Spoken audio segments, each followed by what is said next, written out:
Y podemos decir también que indirectamente también depende del complejo calcio-calmodulina para que esa contracción continúe, ¿ya? ¿Por qué? Porque mientras haya calcio-calmodulina va a haber cabeza de miosina fosfatada, ¿sí? Entonces, para hacer el mecanismo cerrojo puede haber dos formas, ¿ya? Disponibilidad constante de complejo calcio-calmodulina, es una forma de que el cerrojo se mantenga, solo que va a requerir mucha energía ese proceso, ¿sí? Y la otra forma de que la contracción se sostenga es escasez de miosina fosfatasa. O sea, al haber poca miosina fosfatasa, no se va a dar el proceso de relajación muscular porque no hay quien quite el fosfato de la cabeza de miosina. Entonces eso queda ahí fosfatado y no se va a relajar el músculo, lo cual ahorra mucha energía, ¿ah? Que es justamente el proceso que se da. Por eso decimos que el gasto energético para mantener una contracción sostenida en el músculo liso requiere poca energía en comparación al músculo esquelético y al músculo cardíaco.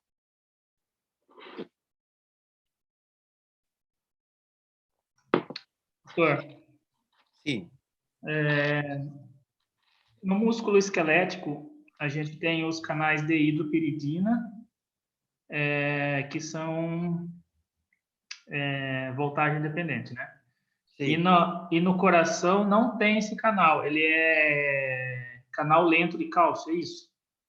En el corazón funciona diferente. En el corazón Não, não são os mesmos canais, é isso? no, no son iguales, no son iguales. En el músculo esquelético tenemos que los canales de calcio dependen de la dehidropirimida, pero acordate que esa dehidropirimida me abre canales de calcio del retículo sarcoplasmático, ¿ya? Porque el esquelético depende del calcio intracelular, ¿sí? Punto uno. Corazón, vamos a corazón ahora. Bueno, ¿cómo funciona en el corazón? Primer punto, corazón no tiene canales de, perdón, no tiene proteína de dihidropirimida, ¿ya? El otro punto es que el corazón sí depende principalmente para su contracción del calcio extracelular. Entonces, los canales de calcio que están en el corazón son canales lentos de calcio, justamente la que genera fase 2 en una meseta, o la meseta en un potencial lesión, ¿ya? Por eso yo le decía que el músculo liso o esquelético, vamos por el esquelético porque vamos a comparar esos dos entonces. El esquelético es un potencial lesión en espiga, porque no tiene fase 2. ¿Por qué no tiene fase 2? Justamente el por qué es porque los canales de calcio dependen de la dehidropirimida y ese calcio ya está dentro de mi célula. Entonces no me altera el voltaje de la célula porque no hay cargas positivas entrando, ya estaba dentro. ¿Ya? Entonces se despolariza y repolariza porque el calcio ya estaba dentro. El corazón no. El corazón se despolariza, ingresa el potencial de acción en los túbulos T y esto me activan los canales de calcio voltaje dependiente o canales lentos de calcio. Esos canales lentos de calcio se da justamente la apertura mientras está tratando de repolarizar la célula, como la célula repolariza quitando cargas positivas para afuera, pero en un punto empieza a entrar cargas positivas también, que es el calcio que está entrando de los túbulos T de afuera para el interior de la célula. Y eso me pseudo estabiliza la membrana hasta que esos canales se vuelven a cerrar y termina de repolarizar mi célula. Ah, então essa entrada de cálcio, de entrada de mais cálcio é só na fase 2, então, é isso. É só na En meseta. fase 2, en tu fase 2 va a darse entrada de calcio en el corazón, así mismo. Y el corazón es similar al músculo liso en esa parte, porque tenemos apertura de canales de calcio inducida por calcio, ¿ya? ¿Se acuerdan que en el músculo liso para generar un potencial de acción se acoplaba la acetilcolina o la noradrenalina, dependiendo de la célula, me activaba una proteína G, esa proteína G me generaba a través de la fosfolipasa C, diacilglicerol y trifosfato inositol. Y esos diacilglicerol y trifosfato inositol terminaba abriéndome canales de calcio, ¿ya? Y cuando entraba calcio me activaba más canales de calcio que estaban en el retículo sarcoplasmático del músculo liso. En el corazón se da casi el mismo proceso. ¿Por qué? Porque cuando el potencial de acción me entra dentro del túbulo T, me activa los canales lentos de calcio, justamente lo que participa en la fase 2 y me genera la meseta. Ese calcio entra dentro del corazón y ese calcio va y me abre más canales de calcio que están en el retículo sarcoplasmático del corazón. ¿Ah? Algo bastante importante a diferenciar. ¿Cuál? Que el corazón, la contracción, depende principalmente del calcio extracelular. El músculo esquelético depende principalmente del calcio intracelular. Otro punto muy importante de diferenciar. El músculo esquelético no tiene meseta porque el calcio ya está dentro de él. Entonces tiene un potencial tipo espiga. ¿Ah? Otro punto importante de parte del corazón, que son puntos comparativos, es que el corazón depende del calcio extracelular, como le dije, y tiene meseta, generada justamente por la apertura de los canales lentos de calcio en la fase 2 del potencial de acción. ¿Ya? Son puntos relevantes, importantes de entender y diferenciar bien entre esquelético, liso y corazón. Só mais uma Bueno, coisa. Eu sí. li em outra bibliografia e fala que esses canais chamam canais tipo L. Tem sentido? ¿Tipo? L. Tipo L. L. Isso. Ah, realmente al inicio, la mayoría de las proteínas que nosotros le hablamos, digamos, canales rápidos de sodio, tienen nomenclatura numérica. Es una letra y una nomenclatura numérica, ¿ya? T14, T12, que son tipos de canales proteicos. O sea, la estructura como está hecha en base a aminoácidos le da ese nombre. Nosotros le decimos canal rápido de sodio, voltaje o voltaje dependiente, o canales lentos de calcio. Pero dentro de ese nombre englobamos muchos tipos de canales que tienen diferente morfología de plegamiento de aminoácidos, ¿ya? Que están numeradas por, digamos, codificación bioquímica, ¿sí? Entonces esa L y después le siguen números generalmente, son tipos de secuencia de aminoácidos que le da la estructura del canal de calcio y que puede haber varios otros tipos de canales con diferentes secuencias, pero que también es permeable al calcio y es voltaje sensible, ¿sí? Entendi. É que ele fala que é tipo L e a dehidropiridina é uma subunidade desse L, entendeu? Son la parte de estructuras moleculares del Graças. canal. Sí. Doutor, Sí. aproveitando que você falou sobre potencial de ação, qual é o mais correto? Eu li em duas literaturas diferentes. Todo potencial é um potencial de espiga, mas em alguns lugares, como o cardíaco, ele tem a fase 2, que é o meseta, ou o correto seria que existem dois potenciais de ação? Eu já li dizendo que existem dois, e já li dizendo que existe um, mas em alguns cantos existe, alguns lugares, como região uterina e cardíaco, existe a fase 2, que é a meseta. Qual é o mais correto falar? Bueno, dependiendo.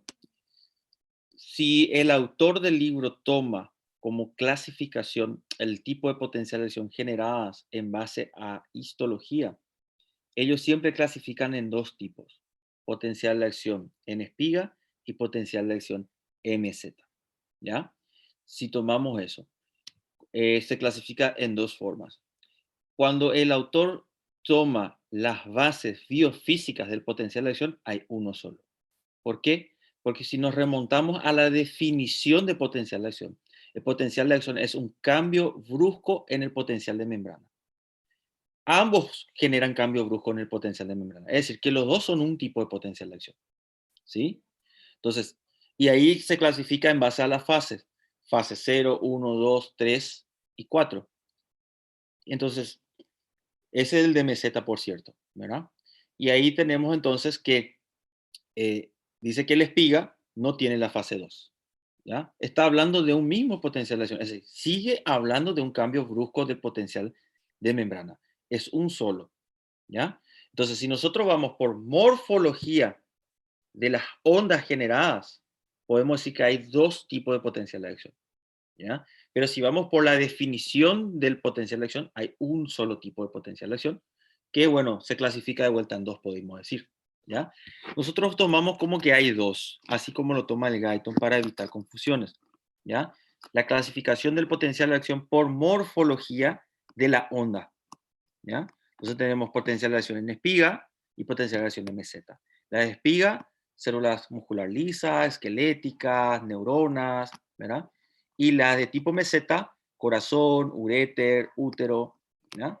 Entonces, por morfología de onda, nos vamos que tenemos dos tipos de potencial de acción, ¿sí? Certo. Graças, doutor. De nada. Aquí dice Andrés, también el Guyton le llama canales tipo L, ¿sí? Canales lentos de calcio. Professor, Sí. na excitação, né, na alta excitação das fibras do nódulo sinusal, eu li que quando está ocorrendo uma repolarização, elas têm, na verdade, um potencial de membrana em repouso, né, muito próximo ao umbral, né? Mais ou menos menos 55, menos 60 milivolts, e o umbral é menos 40. É muito próximo ali do umbral. Isso, na repolarização, ele fala desse potencial de ação das fibras do nódulo sinusal, ele fala que quando vai se aproximando, na verdade essa é a pergunta, né? Quando a repolarização ela vai se aproximando a menos 55 milivolts, os canais lentos de cálcio e de sódio, eles se abrem nesse momento? ¿Puedes repetirme tu pregunta? En la parte que me hablaste. Na repolarização dessas En la fibras do nódulo repolarización. sinusal. Exato. Vai ocorrer uma hiperpolarização, que eles falam, né? Ocorre uma hiperpolarização, e fala que quando se aproxima, esse potencial de ação se aproxima de menos 55 milivolts, que é o valor do potencial de membrana em repouso, os canais lentos de cálcio e sódio, eles se abrem nesse momento. E os canais de voltagem dependente de sódio, eles se mantêm fechados. É isso mesmo? Bueno, cuando se acerca al potencial de membrana en reposo, es la pregunta, ¿verdad? Isso. Bueno, cuando se acerca al potencial de membrana en reposo, nosotros tenemos que los canales de calcio ya están totalmente cerrados y los canales de sodio también ya están totalmente cerrados. Entonces, lo que ocurre es una hiperpolarización, pero no por cuenta de estos canales. Ocurre una hiperpolarización por cuenta de la mayor conductancia al ion potasio, ¿sí? Ahí sí te digo que ocurre la hiperpolarización, pero es por cuenta del potasio.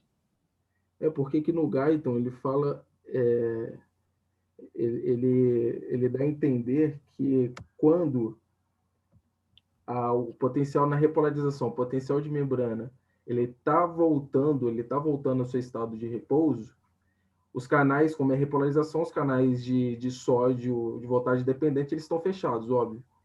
Mas logo quando se aproxima desse valor de menos 55, ou seja, chegar no valor quando se aproxima desse valor de potencial de membrana em repouso, nesse momento se abrem os canais lentos de cálcio e sódio, porque eles têm que se manter abertos constantemente para que gere um novo potencial de ação em seguida. Ya, no, ya sé por los canales permeables, permanentes permeables, me decís. No, esos canales realmente nunca se cierran. Esos son canales que siempre están con permeabilidad y no se cierran, ¿ya? Lo único que pasa es que cuando llega al umbral de excitación, que la fase 4, durante la fase 4 en el nódulo sinusal, ¿ya? En la fase 4 en el nódulo sinusal nosotros tenemos que es un ingreso lento de sodio al interior de la célula. ¿Por cuáles canales? Por los canales de sodio-calcio permeable. Solo que estos canales son más permeables para el sodio, ¿ya? Son más selectivos y su permeabilidad es mucho mayor. Entonces, la fase 4 en el nódulo sinusal se da por el ingreso de sodio al interior, hasta que esta célula llega a su umbral, y una vez que llega al umbral, se genera la apertura de los canales de sodio voltaje dependiente o canales rápidos de sodio, ¿ya? Eso despolariza mi célula, hace que llegue hasta umbrales electropositivos, repolariza por apertura del canal de potasio, fase 1, apertura del canal de calcio, voltaje dependiente o canales de calcios lentos, me genera la meseta, luego se cierran los canales de calcio, ya los canales de sodio están cerrados y termina de repolarizar el potasio, que ya sigue abierto. Eso va a hacer que vuelva al umbral, ¿ya? Cuando llega al umbral, la conductancia al potasio hace que hiperpolarice levemente, ¿ya? La célula hace una leve hiperpolarización y luego tenemos que los canales de potasio se cierran, ¿ya? Y lo único que queda con permeabilidad son los canales de sodio-calcio, que generan que el sodio vuelva a entrar lenta y paulatinamente al interior de la célula hasta que vuelva a alcanzar el umbral. Entonces me hace potenciales, despolariza lentamente de vuelta, otro potencial y me genera el efecto marcapasso. Mas quando os canais de potássio se fecham, então quando os canais de potássio eles se fecham, vão se abrir os canais lentos de cálcio e de sódio, é isso? No, ellos realmente no se cierran, empiezan a actuar de vuelta. Lo que pasa es que cuando yo tengo canales de sodio abiertos y tengo canales de potasio abiertos, son muchos canales, supera la cantidad de canales de sodio, calcio permeable. Entonces, no cobra efecto. Igual la bomba sodio-potasio nunca deja de funcionar, pero no logra dar abasto cuando todos los canales de sodio están abiertos o todos los canales de potasio están abiertos. Entonces, esos canales permeables de sodio-calcio permiten el ingreso de sodio hasta que llega al umbral de excitación. Despolariza mi célula, fase 1, salida de potasio, apertura del canal lento de calcio, me genera la meseta, fase 2, se cierra el canal de calcio, apertura continúa abierto el canal de potasio, por cierto, repolariza mi célula. En todas estas etapas, esos canales siempre fueron permeables.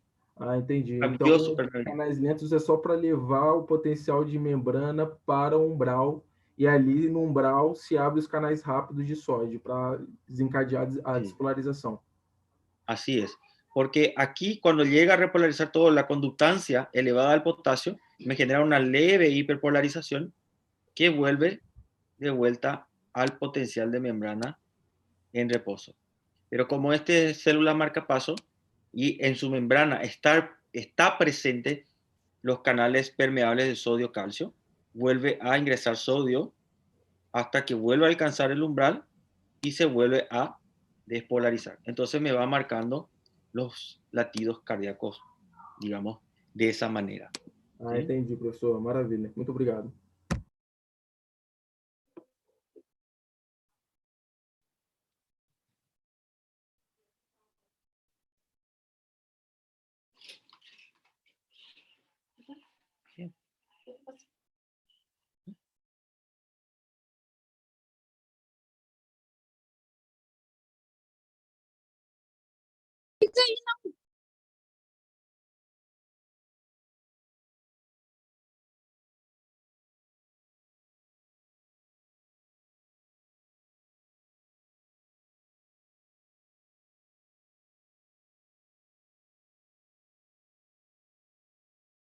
Ginkgo biloba.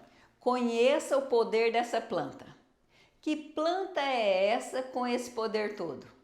Quais os elementos nutritivos que ela tem? E quais os benefícios para a nossa saúde?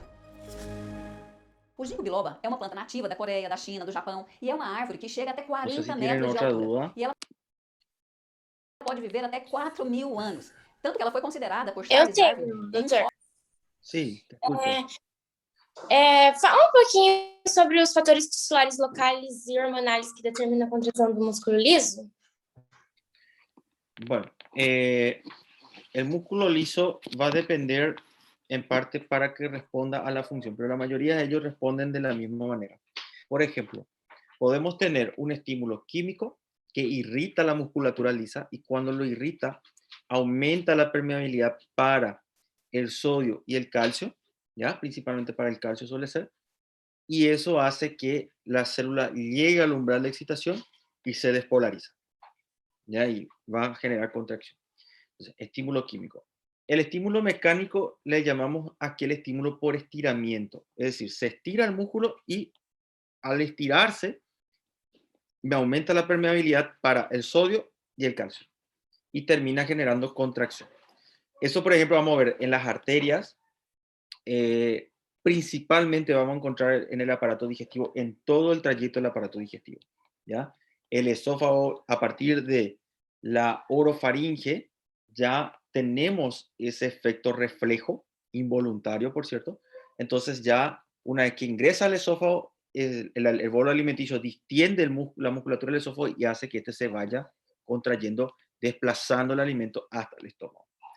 En el estómago hay varios tipos de movimientos peristálticos que responden también a la distensión que genera el estómago, pero el estómago tiene el efecto de tensión-relajación y tensión-relajación inversa. ¿Qué quiere decir eso? Tensión-relajación quiere decir que cuando el músculo sufre una tensión, la inervación que tiene hace que se relaje, ¿ya? Entonces, si nosotros tuviésemos el estómago de otra forma, al comer un alimento, estirarse el músculo liso y el estómago se contrae, ya el siguiente alimento vendría a quedarse en la boca del estómago y sentiríamos una molestia, ¿ya?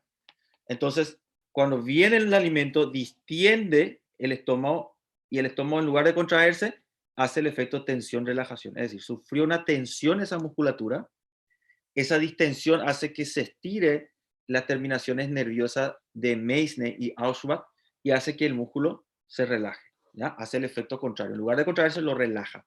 Entonces hace lo que nosotros llamamos en el estómago de fase receptiva. Se relaja, ¿ya? Para recibir el alimento y luego se va a contraer. Bueno, en otra porción del intestino directamente se contrae.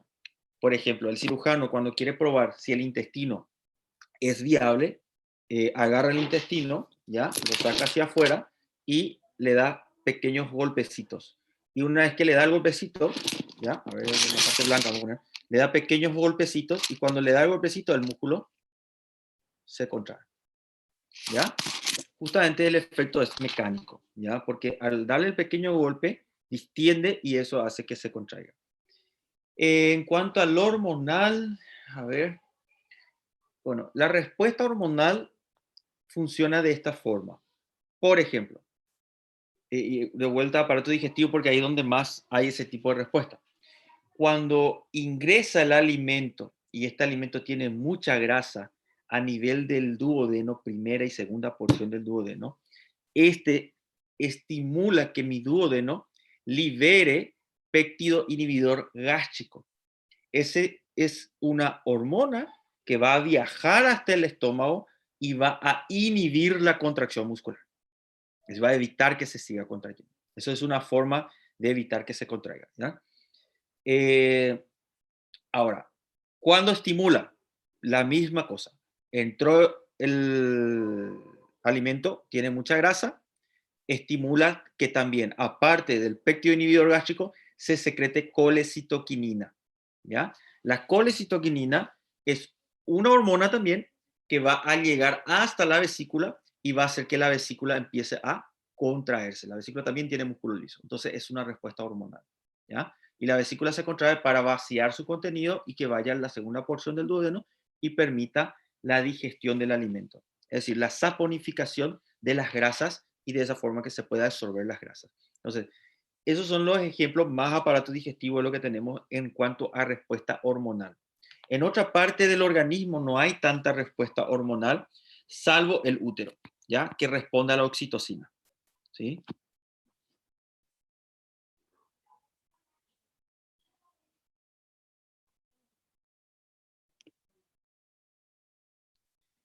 A ver.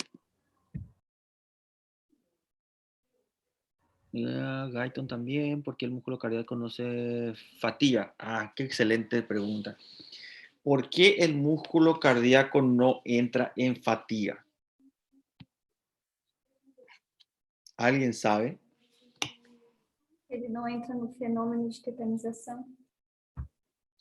Sí, no entra en fenómeno de tetanización. Uno es eso. La meseta impide y también tenemos que, bueno, para que el que no estuvo en la clase de esquelético, digamos que con la suerte que algunos tienen, posiblemente faltaron en esquelético de biofísica y también de fisiología. Bueno, la tetanización es a lo que le llamamos calambre, o cambra le dicen en portugués. ¿Ya? Imagínense el corazón con calambre. Estaríamos jodidos. Un minuto, 2 minutos de calambre y ya era. ¿Ya? Hipoperfusión cerebral, nos desmayamos mientras el corazón está con calambre, si es que pudiese tener. ¿Ya? Por suerte no, el corazón no tiene calambre, no entra en fatiga, gracias a la meseta. ¿Sí? Y la meseta es mucho más pronunciada a partir del nódulo aurículo-ventricular. ¿Ya? Nódulo sinusal tiene una meseta más pequeña en comparación a las células cardíacas.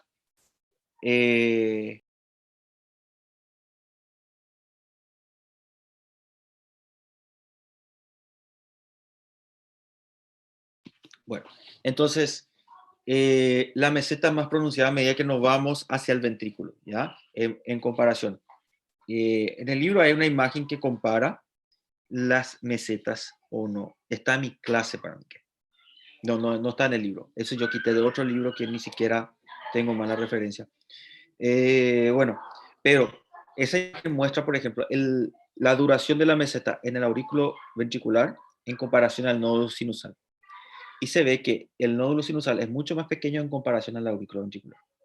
Luego compara la meseta del aurículo ventricular con la fibra de Purkinje, que es mucho mayor la meseta en el Purkinje que en el aurículo ventricular. Luego tenemos que de la fibra de Purkinje, la meseta en comparación al miocardiocito, la meseta es mucho mayor de vuelta. ¿Ya? Es decir, a medida que nos vamos hacia el ventrículo, la meseta tiene mayor duración, justamente para evitar el calambre. Pero el corazón no entra en fatiga por la vía metabólica que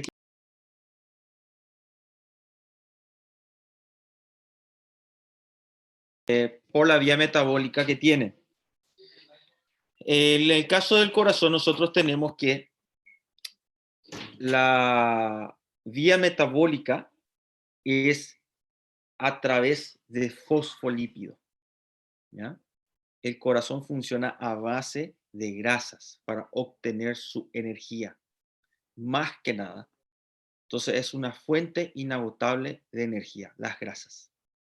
¿Sí? Ahora, en relación al esquelético, músculo liso, toda la vía es más bien por glucosa, pero el corazón utiliza justamente, principalmente la grasa. Tiene las dos vías metabólicas, glucosa y fosfolipida, las dos vías, por cierto. Pero depender de la glucosa o de los fosfolípidos le da igual al corazón porque la maquinaria enzimática en su interior le da suficiente velocidad para obtener rápidamente ATP de cualquiera de las dos vías. ¿Ya? Y dirán, ¿y eso cómo se logra? Cualquiera podría lograr eso con el músculo esquelético también. ¿Ya? Se puede lograr. El problema es que estamos tan acostumbrados a una sola fuente de alimento que es más abundante en carbohidratos y nunca falta. Entonces casi nunca estamos con la glucosa baja. Y toda la maquinaria energética del músculo esquelético es para metabolizar glucosa. Empieza a faltar glucosa y nos volvemos locos, ¿ya? Queremos encontrar como cualquier tipo de carbohidrato que comer y nos sentimos decaídos, como con falta de energía, ¿ya? ¿Eso por qué? Porque mi maquinaria no puede obtener energía, o sea, no tengo suficiente maquinaria enzimática para obtener energía de otra fuente, ¿sí? Sin embargo, el corazón no.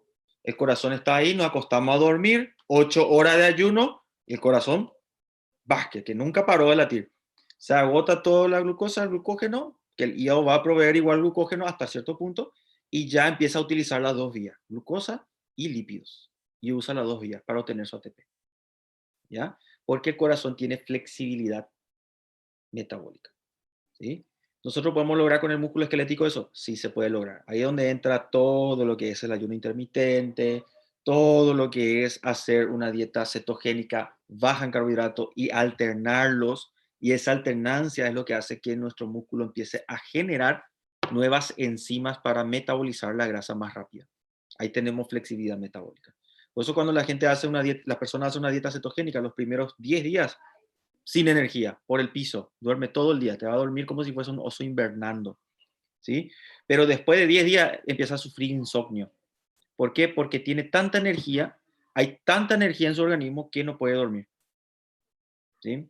Y hace ejercicio y tiene mayor rendimiento, porque ya logró la flexibilidad. Después puede hacer ayuno o pasar de carbohidrato a grasa o viceversa, pero ya no siente ese efecto inicial de debilidad, decaimiento, cefalea, abstinencia a carbohidrato. Eso ya no siente, ya, porque ya está la flexibilidad lograda. Es un proceso, por cierto. Pero nada más para acotar eso, porque qué significa y por qué le estuve explicando eso. Lo que le quiero decir con eso es que no necesariamente el esquelético solamente depende de la glucosa, ¿ya? Depende de qué tanta maquinaria enzimática tiene para agilizar la obtención de energía a partir de las grasas, ¿sí? Depende mucho de eso.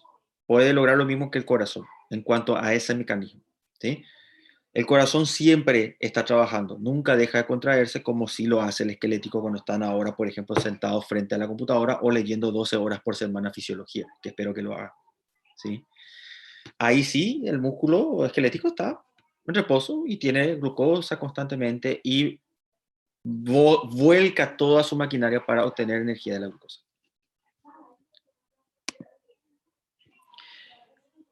Nódulo sinusal, nódulo auriculoventricular y fibra Purkinje son células especializadas. ¿Qué tipo de especialización es eso? ¿Qué tiene capacidad de contracción, excitación, etcétera? Más estructuralmente, ¿qué especialización es? Bueno, todas las células del corazón se contraen. ¿Ah? Punto 1. Todas se contraen. Sea del nódulo auriculoventricular, vía internodal, muscular, todas. El corazón en sí, todo se contrae. No hay nada que no logre contraerse en el corazón. ¿Ah? Entonces, propiedad 1, contracción. ¿Sí? Todas las células del corazón se excitan. ¿Ya? Todas, sin distinción. ¿Ah? Propiedad 2, excitabilidad. ¿Mm? Es decir, que llega un estímulo y se van a contraer, se van a excitar y se van a despolarizar y van a entrar en contracción. Es decir, puedo excitar cualquier célula del corazón. La segunda propiedad que todas tienen. ¿Sí? Todas las células del corazón tienen capacidad de conducir un potencial de acción. Es decir, se despolariza una, puede pasarle a la vecina. Se despolariza, puede pasarle a la vecina. ¿Gracias a qué fenómeno? Discointercalares. ¿Ya? ¿Sí? Fenómeno biofísico, fenómeno biofísico se da por el flujo electrotónico del potasio. Entonces, todas las células de mi corazón tienen la capacidad de conducir potencial de acción. Tercera propiedad. ¿Ah? Ok. Ahora nos vamos por las células especializadas, al cual le llamamos células... no me viene el nombre.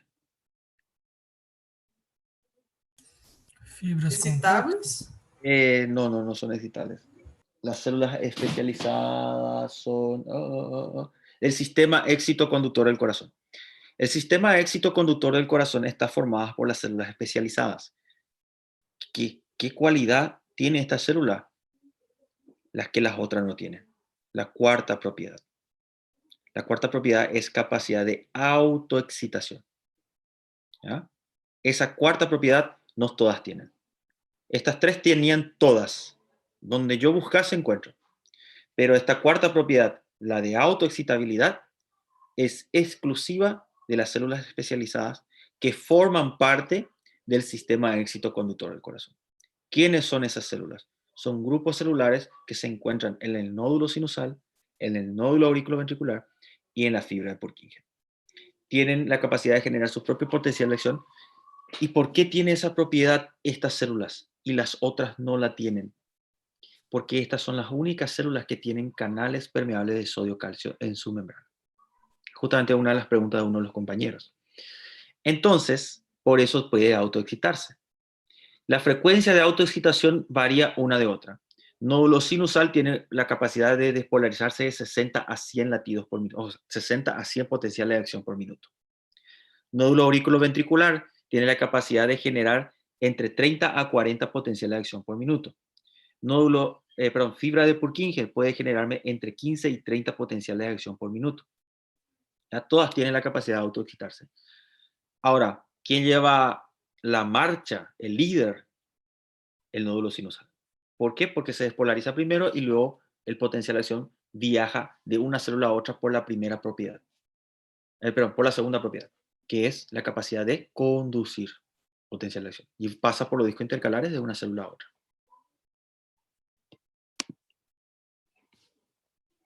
¿Puede explicar sobre las derivaciones Doutor, estándar? Sí.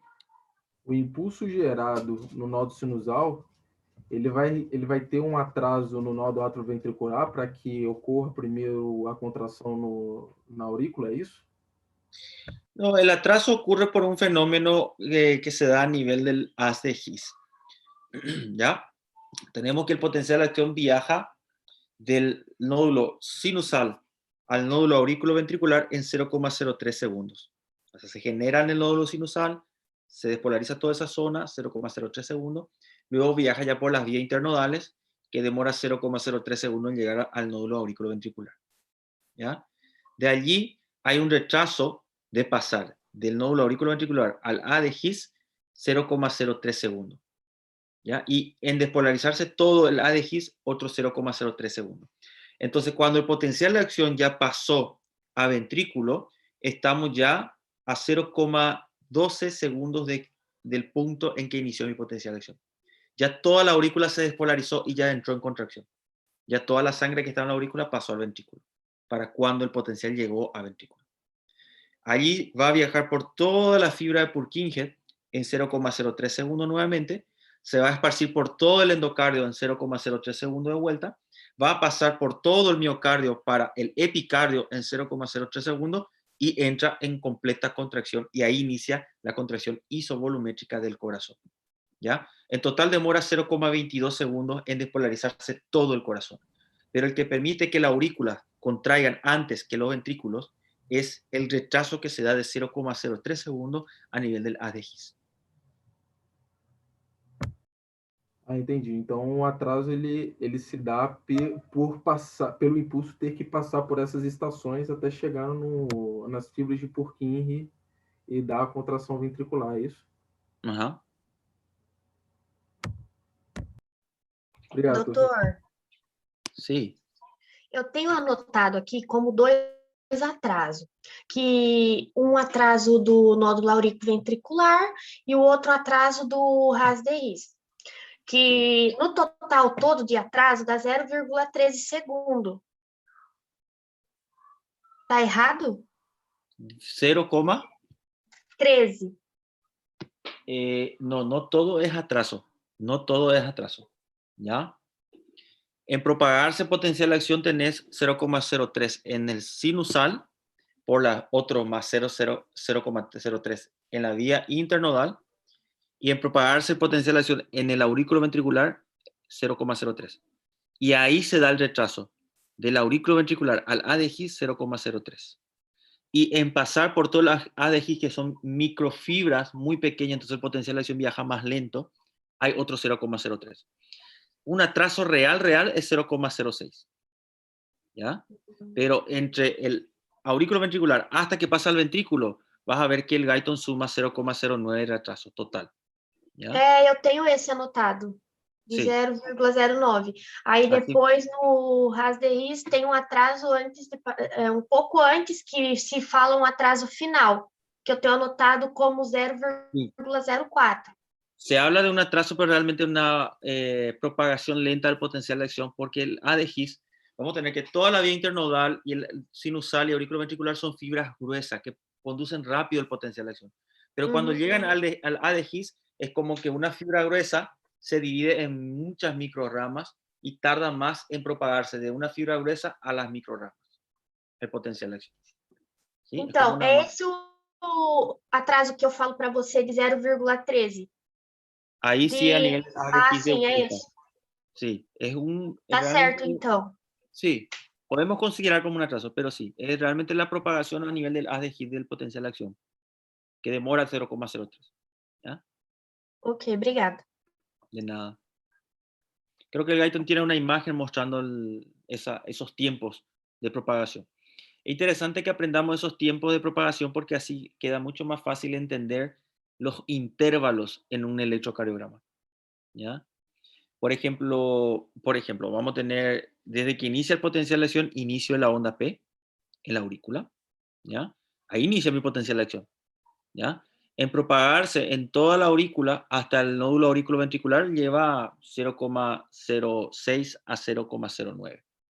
Entonces, ese es lo normal que me dure una onda P. Ahí yo digo que es normal. Ahora, ¿qué pasa si la aurícula es más grande? Va a tardar más en propagarse el potencial de acción. Entonces, en vez de durarme 0,09 segundos, me va a durar 0,12, 0,15 segundos. ¿Qué quiere decir eso? Que el potencial tuvo que viajar más tiempo. Quiere decir que la aurícula está más grande, por eso le llevó más tiempo viajar por toda la aurícula. ¿Entienden la interpretación que se le da al electro en función al tiempo de la onda P? La onda P es la despolarización de mi aurícula, repito. ¿Cuánto tarda el potencial en distribuirse en toda la aurícula? 0,06, según el electro. Consideramos normal hasta 0,09. ¿Ya? ¿De qué estoy hablando? Del tiempo en que el potencial de acción sale del nódulo sinusal, viaja por la vía internodal y llega al aurículo ventricular y se propaga por todo el ventrículo. Ese es el tiempo que debería de durar. Si me dura más tiempo, quiere decir que hay más distancia que debe recorrer ese potencial de acción. Por eso tardó más en llegar. Si me recorrió más distancia, quiere decir que mi aurícula está más grande. Y ahí hablamos de una posible dilatación de aurícula. Es una interpretación que le damos al electro. ¿Ya? Yo mirando e interpretando voltaje, estoy diagnosticando de forma indirecta la posibilidad de que esa aurícula esté con un tamaño mayor y por eso el potencial tarda más en viajar. ¿Sí? Luego tenemos el intervalo PR, que es el tiempo de retraso que hay del potencial de acción en pasar del nódulo auriculoventricular a mi ventrículo. ¿Ya? Que lo normal es que me dure 0,09 segundos, que es el que el Guyton menciona. Y consideramos hasta normal 0,12. ¿Ya? Si dura más que eso, ¿qué significa? Y que puede haber un bloqueo de rama o que la aurícula está de mayor tamaño y que por eso tarda aún más en pasar. ¿Ya? Significa eso. Si está cortado, bueno, ahí tendríamos que buscar otras causas como una vía anómala que conduce muy rápido el potencial al ventrículo. ¿Ya? Pero esos tiempos es importante entender porque me permite interpretar el electro. Si yo no entiendo esos tiempos, el electro no voy a entender nunca. Doutor, eu tenho uma dúvida. Sí, te escucho. Uma pergunta, fisiologicamente falando, por exemplo, o combustível glicídico com relação ao combustível lipídico, qual teria maior superioridade metabólica para o corpo humano, fisiologicamente falando? Del lipidio y Metabolismo glicídico, de la glucosa y de los lípidos. isso. Ya. El tema del metabolismo de la glucosa es que la glucosa es una fuente agotable. ¿Ya? Nosotros tenemos glucosa libre en el citosol celular, se agota rápidamente. El músculo, si hablamos de músculo, tenemos que el músculo puede depender en ese punto de su glucógeno almacenado. ¿Sí? Una vez que se agota el glucógeno almacenado dentro del músculo, ya tiene que acceder a los lípidos. O sea, se agota. Ahora, el cerebro, eritrocitos y riñón tiene dependencia de glucosa del hígado. Entonces, digamos que hace 8 horas que yo no como carbohidrato. Y hay una reserva, el 10% del hígado, del peso del hígado es glucosa, ¿ya? Almacenada en forma de glucógeno. Entonces empieza el hígado a liberar glucógeno, ¿ya? Libera glucógeno. Y a medida que libera esa glucosa, se va utilizando. Y la reserva de glucógeno del hígado empieza a disminuir. El glucógeno del hígado puede ir para el músculo, puede ir para el cerebro, para el riñón. Todos pueden usar esa glucosa. Ahora, una vez que la reserva del hígado se depleta, casi por completo, ¿ya? La glucosa en plasma empieza a descender y empieza a secretarse por el páncreas y lote de Langerhans, células alfa, glucagón. Ese glucagón va a generarme que el hígado me genere gluconeogenia, es decir, generar glucosa a partir de aminoácidos y a partir de grasa. ¿Por qué? Porque el metabolismo del cerebro, del riñón y los eritrocitos solo funciona con glucosa. Entonces, el nivel plasmático de glucosa debe mantenerse por encima de 70, como de lugar. Y el cuerpo, para mantener la homeostasis, hace eso, ¿sí? Entonces, no hay una fuente mejor que la otra, ¿ya? Porque hay células que su metabolismo depende más que nada de la glucosa, ¿sí? Hay otras que pueden tener otra fuente de energía. Ahora, una fuente inagotable de energía son las grasas. Eso es indiscutible, ¿ya? ¿Por qué? Porque tenemos mucha reserva de grasa y va a depender de persona a persona, ¿ya? Algunos van a tener 5%, lo cual estamos hablando de un fisiculturista, 12%, 15%, 20%. Y hay otros que tienen 40, 60% de grasa, ¿ya? Estamos hablando de una persona obesa, el otro es chef, ¿sí? Y ahora, ¿qué pasa? La persona obesa tiene mucha reserva de grasa, ¿sí? Pero no tiene maquinaria para procesar esa grasa. Es como que yo tenga 500 hectáreas de trigo, pero no tengo un molino, ¿ya? ¿De qué me sirve todo ese trigo si yo no tengo cómo molinar y generar harina? ¿Ok?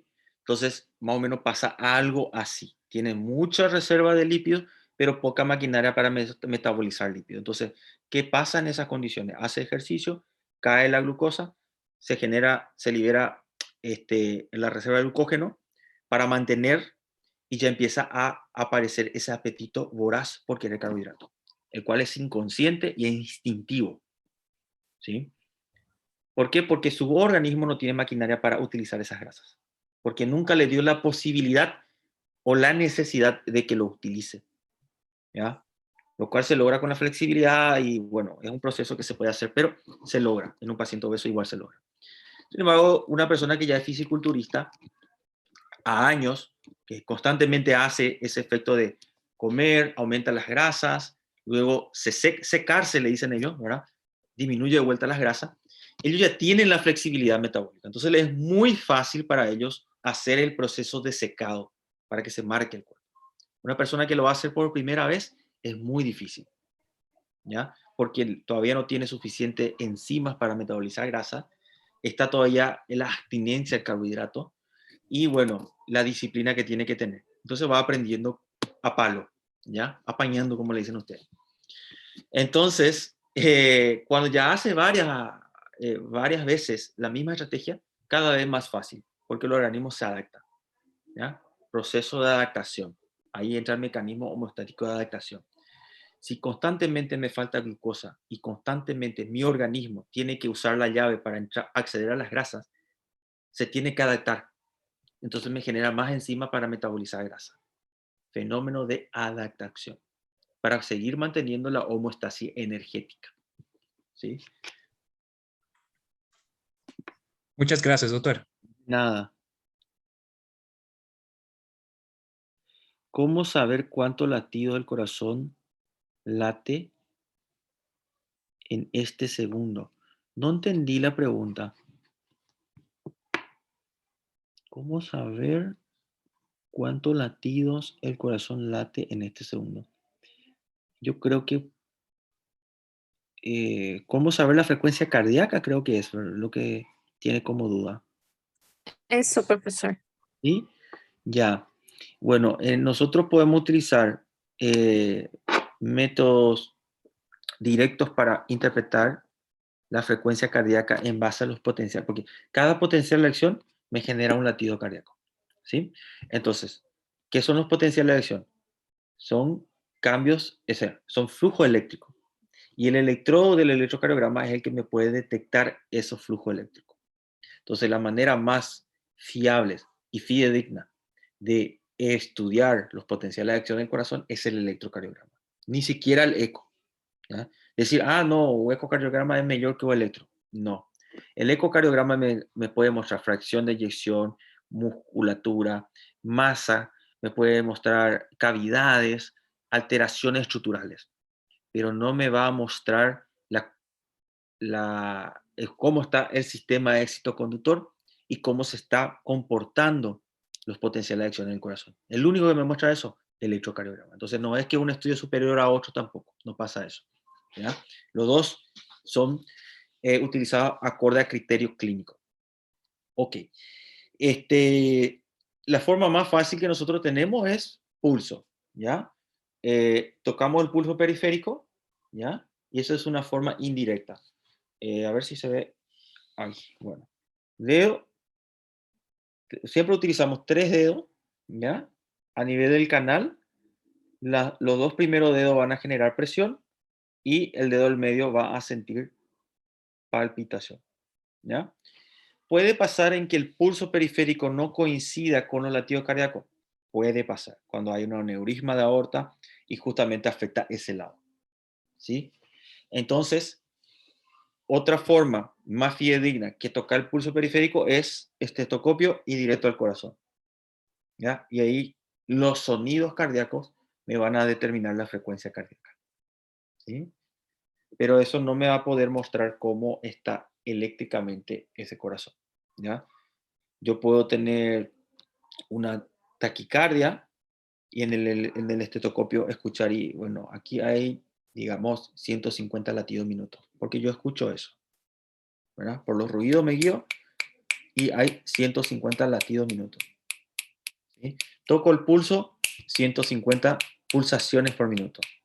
Pero eso no me está diciendo cómo está el comportamiento eléctrico del corazón. Le hago un electrocardiograma y me doy cuenta que la aurícula está latiendo a 300 latidos por minuto y el ventrículo está a 150. ¿Coincide con lo que yo escuché? Coincide, pero yo estoy con un flutter auricular. Digamos que la aurícula se volvió loca. ¿Por qué no pasa 300 latidos de mi aurícula al ventrículo? Justamente por el ADGIS, es un mecanismo de protección del corazón. La aurícula se puede despolarizar a 400 latidos minuto y el ADGI permite solamente que pase al ventrículo 200, 150, 120. ¿Ya? Hay casos donde se ve, por ejemplo, 400 latidos minuto en la aurícula y 100 latidos minuto en el ventrículo, lo cual es normal. A eso le llamamos flutter 4.1. ¿Ya? Flutter 4.1. Entonces, siempre usamos la clínica, pero a veces los estudios nos permiten explorar más y indagar un poquito más en cómo está el comportamiento del corazón, ¿verdad?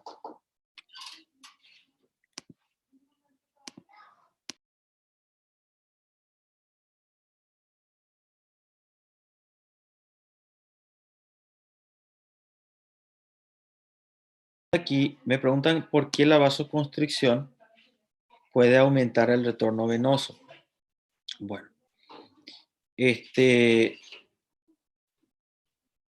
no es necesariamente la vasoconstricción.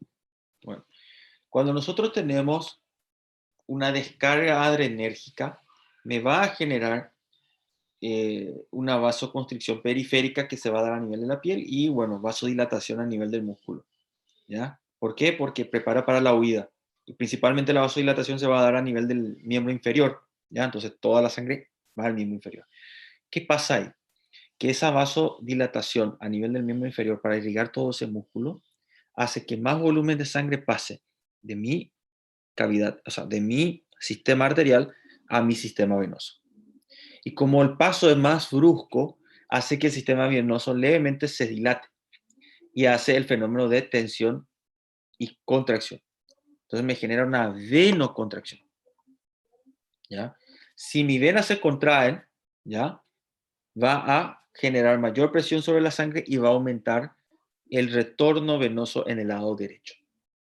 Consecuentemente, el ventrículo izquierdo, por el mecanismo de Franz-Starling, al tener mayor retorno venoso, mayor distensión previa a la sarcómera, mayor fuerza de contracción, está mandando más sangre a mi pulmón, el cual va a hacer que del capilar arterial pase al capilar venoso mayor volumen de sangre y haya mayor retorno venoso en la aurícula izquierda, lo que me va a llenar más el ventrículo, mayor distensión previa, mayor fuerza de contracción. Eso es un mecanismo, efecto mecánico de un mayor flujo periférico, ¿ya? O sea, mayor flujo del capilar arterial al venoso, a nivel del músculo. Pero también la descarga adrenérgica hace que aumente automáticamente el tono de la musculatura lisa de las venas. La vena también tiene musculatura lisa, fina, no se compara con la arteria, pero suficiente como para generar presión y aumentar el retorno venoso. ¿Ya? Esa es una forma. Ok. Ahora, digamos que no hay descarga adrenérgica y yo empiezo a correr. Cuando yo empiezo a correr, es otro fenómeno fisiológico el que se va a dar. Descarga adrenérgica, me asusté, mi cuerpo se preparó para la huida. ¿Ya? Por la descarga adrenérgica. Pero si yo empiezo a correr, no hay descarga adrenérgica. Pero si yo empiezo a correr, ¿qué pasa? El músculo empieza a agotar, a aumentar su consumo de oxígeno.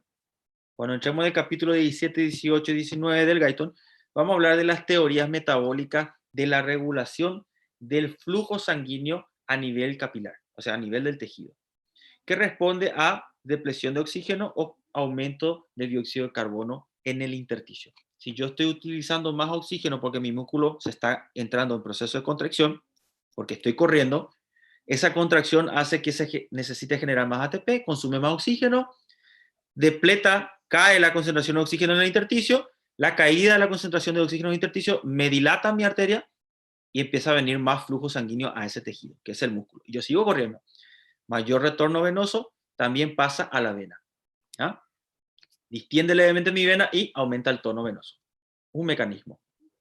El siguiente mecanismo es como que yo estoy corriendo, ¿ya? ¿Qué está pasando en mi pierna?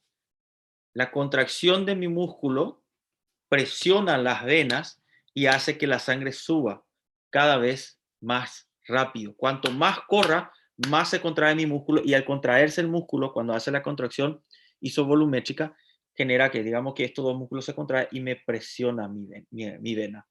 Y las venas tienen las valvas que solemos estudiar por anatomía. Entonces la sangre cada vez asciende a mayor velocidad, lo que va a hacer que haya mayor retorno venoso automáticamente en el corazón derecho y consecuentemente va a repercutir en el corazón izquierdo, aumentando el gasto cardíaco.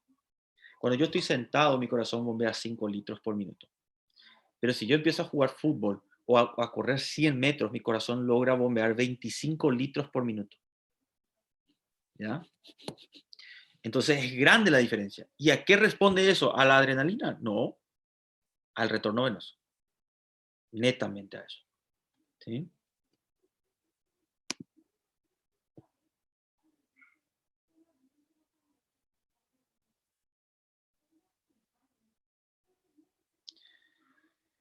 Doctor, entonces, a via metabólica... doutor, então, a via metabólica dos lipídios aumenta ao longo de uma dieta low carb. Bueno, te diría que sí, pero no. La flexibilidad metabólica se logra cuando entramos en cetosis. Ahí sí se logra. Si la dieta low carb no es lo suficientemente baja en carbohidrato, no va a permitir entrar en cetosis y no se puede estimular que se genere la maquinaria metabólica para metabolizar lípidos específicamente, ¿verdad? ¿Por qué te hablo de eso? Porque hay varios tipos de dieta low carb. No hay una sola, no hay un solo tipo de dieta low carb, ¿sí? Nosotros hablamos de una dieta low carb cuando es por debajo de 50% de toda la distribución de macronutrientes del carbohidrato. Y ahí ya estamos en una low carb. Quiere decir que si el 50% de la distribución de los macros es el carbohidrato, ya estoy hablando de una low carb, ¿verdad? Pero en algunos pacientes no permiten entrar en cetosis. ¿Por qué? Porque para entrar en cetosis necesitamos que haya menos de 130 gramos de carbohidrato en todo el día, ¿sí? Y si yo le estoy dando 50% de carbohidrato de toda la distribución de los macros y supera los 130 gramos, no me va a entrar en cetosis. ¿Ya? No sé si quedó claro esa parte. A ver, creo que no hay otra. Permisso. Sí, te escucho. Então, deixa eu melhorar a pergunta. Sim, respondeu. Mas eu queria saber, assim, existe a via metabólica dos carboidratos. Aí, suponhamos que ela tenha 10 enzimas para fazer isso. E existe a via metabólica dos lipídios. Aí, suponhamos que tem 3 enzimas para fazer isso. Então, meu corpo está mais adaptado a fazer a via dos carboidratos do que dos lipídios. Aí, se eu começo a aportar menos carboidrato, essas enzimas que eu tinha 10 para 3, elas poderiam entrar em equilíbrio, 5 para 5? Não sei se compreende. Sí, entendí tu pregunta. No te diría 5 para 5, pero sí va a empezar a aumentar las enzimas para metabolizar lípidos. Sí, porque no hablamos de una sola enzima, hablamos de varias enzimas que participan en la vía metabólica lipídica, que van a estudiar en bioquímica, ¿ya? Entonces son muchas enzimas, pero sí va a aumentar la cantidad, ¿sí? Un punto a tener en cuenta antes de pasar a tu duda. Es muy diferente cuando tenemos acceso a los lípidos, porque acuérdate que 1 gramo de lípido me aporta 9 kilocalorías, ¿ya? En comparación a 1 gramo de carbohidrato. ¿Qué quiere decir eso? Que 1 gramo de lípido me va a generar casi, o sea, realmente más del doble de lo que me genera el carbohidrato, ¿ya? Entonces, quiere decir que si yo tengo una vía enzimática para carbohidrato de 4 para carbohidrato y 2 para lípido, los lípidos ya le igualaron para generar ATP. 4 para 2. No sé si me explico. Sí, doctor, comprendo. ¿Sí? ¿Por qué? Porque el lípido me aporta 9 calorías por cada gramo y los carbohidratos 4 por cada gramo. Entonces, los lípidos le ganan más del doble prácticamente. Entonces, yo para igualar a los carbohidratos, yo no necesito estar 4 a 4 o 5 a 5. No. Con tener 2 para el doble de metabolizar lípidos, ya se igualaría con lo que sería 4 veces el carbohidrato. ¿Sí? Entonces, un mínimo esfuerzo con el ayuno es la forma más fácil de inducir este proceso, ¿ya? 16-8 ya tenemos buenos resultados y digamos que te haga 2 veces a la semana, en 3-4 meses ya hay una buena flexibilidad metabólica.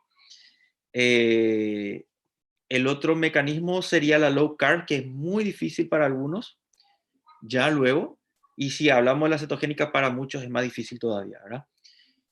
Sin embargo, si empieza haciendo ayuno intermitente, después le pasamos a una cetogénica, ya el paciente no siente tanto como si nunca, por ejemplo, hay mucha diferencia de una persona que viene y te dice, quiero hacer una dieta cetogénica, y nunca en su vida hizo ayuno y nunca hizo una dieta low carb, y vos le haces una cetogénica, pasa malísimo, malísimo pasa. Lo peor que le pasó en su vida va a ser, ¿sí?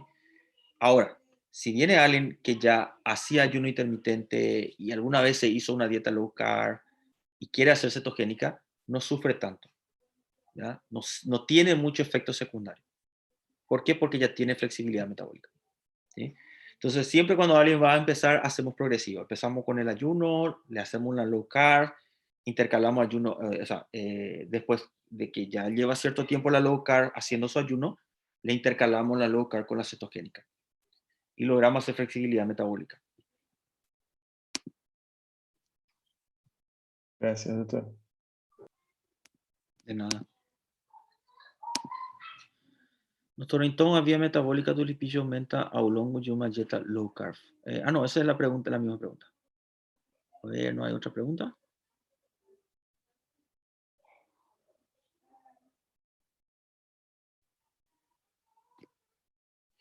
¿Pode explicar sobre a derivação estándar? Aprendi em biofísica com o triângulo de Tower, mas não recordo. ¿Pode explicar melhor, por favor?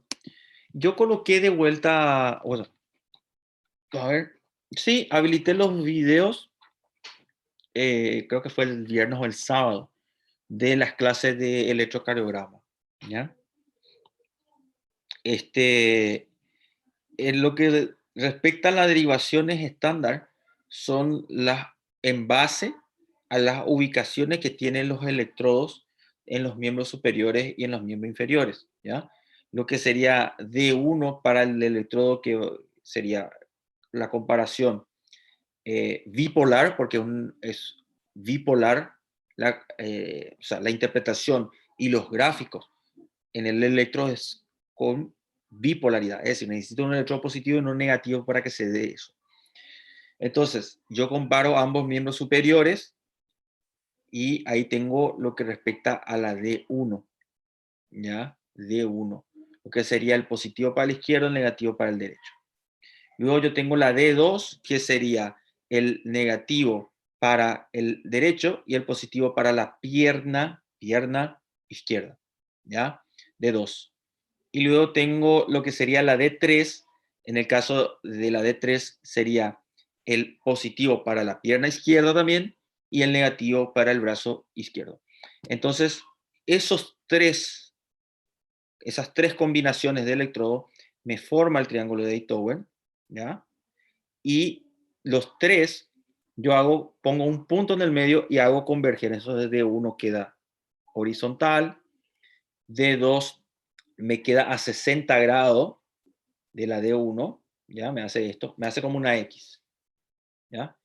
¿Qué pasa? Que esto estaba así. Entonces yo hago que se crucen y al cruzarse mi D3 queda de esta forma y mi D2 queda de esta forma, ¿ya? A 60 grados de D1, ¿sí?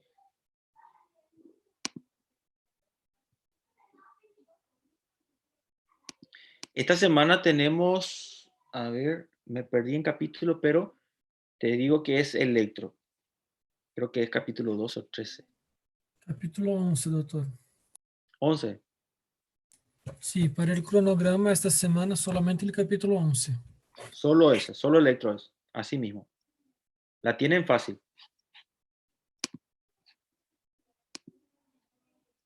Le dejé solito a electro en el cronograma para que le puedan dedicar suficiente tiempo. 12 horas para electro es suficiente. Si le dan 12 horas, espero. Algunos van a decir, no, un solo capítulo. A gente tem tempo. Daí já é terça. É um só capítulo. Ainda tem tempo. Quarta. É só um capítulo. Eu vou ler amanhã, quinta. Daí já é sexta e fudeu. Já não deu tempo. Acabou com o tempo. Daí fala, vou ler fim de semana. Daí sai de bebedeira, tem festa. Daí chegou segunda-feira e já tem 2 capítulos de novo. Aí já era. Ficou 3.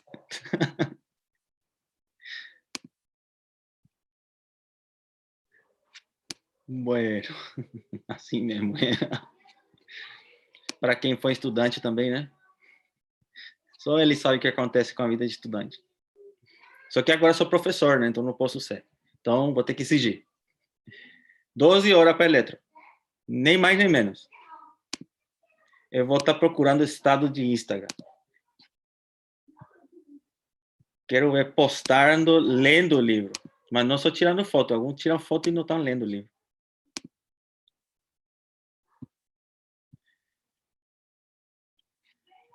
Bueno. A ver un poquito. ¿No hay más preguntas? Creo que no. Bueno, sí. Resumiendo, entonces, esta semana solo compete el capítulo del electrocardiograma. Solo eso, ¿ya? Lean minuciosamente, interpreten bien cada onda, las derivaciones. Ya les habilité todos los videos de electro en la plataforma. Por favor, mírenlo.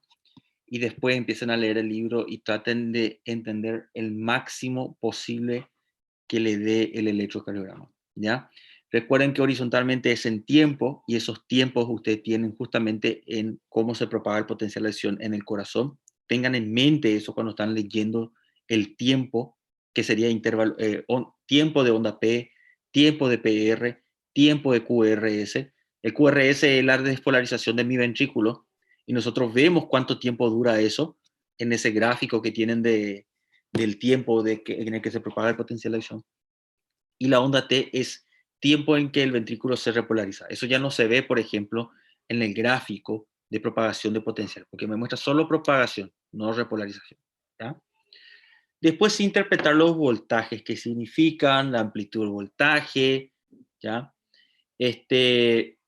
La onda P, estudiar bien la morfología, duración, y más que nada es encontrar eje de vuelta el estudio que le damos, ¿ya? Después sí le voy a dar algunas, el lunes ya vamos a hacer eso. No, el viernes, perdón, este viernes tenemos clase. El viernes ya le voy a estar mostrando algunos detalles que solemos tener en cuenta cuando miramos un electro para interpretar otras patologías que no sea solo eje. Pero en fisiopatología van a profundizar mucho. Hipertrofia ventricular, cómo se ve en un electro, criterios de diagnóstico de hipertrofia, por cierto, que son varios criterios que tenemos en cuenta.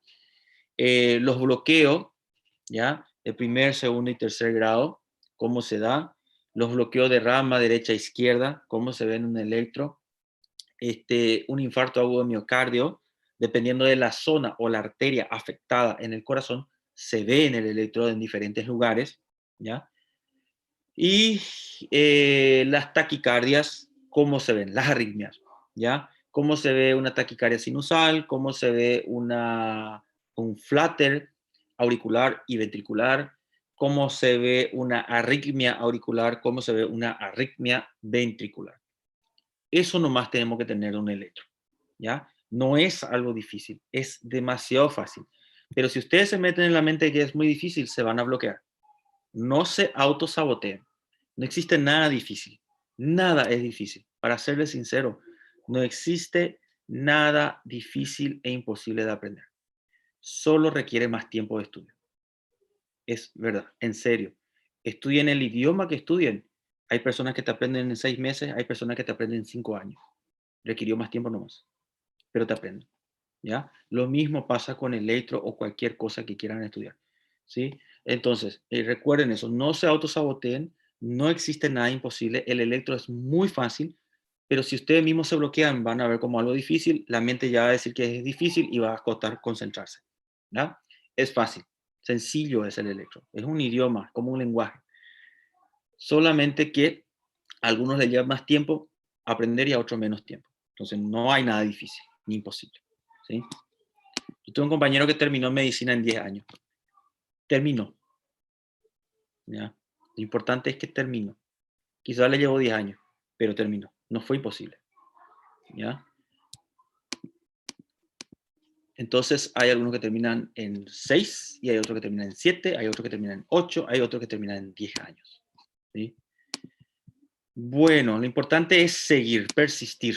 Medicina es resistencia, ¿ya? Más que nada es resistir. Bueno, le dejo por aquí, chicos. Le dejo esas frases entonces. Espero que le dediquen 12 horas a electrocardiograma, capítulo 11, y nos vemos el viernes. Hasta luego. Até logo, doutor. Graças, doutor.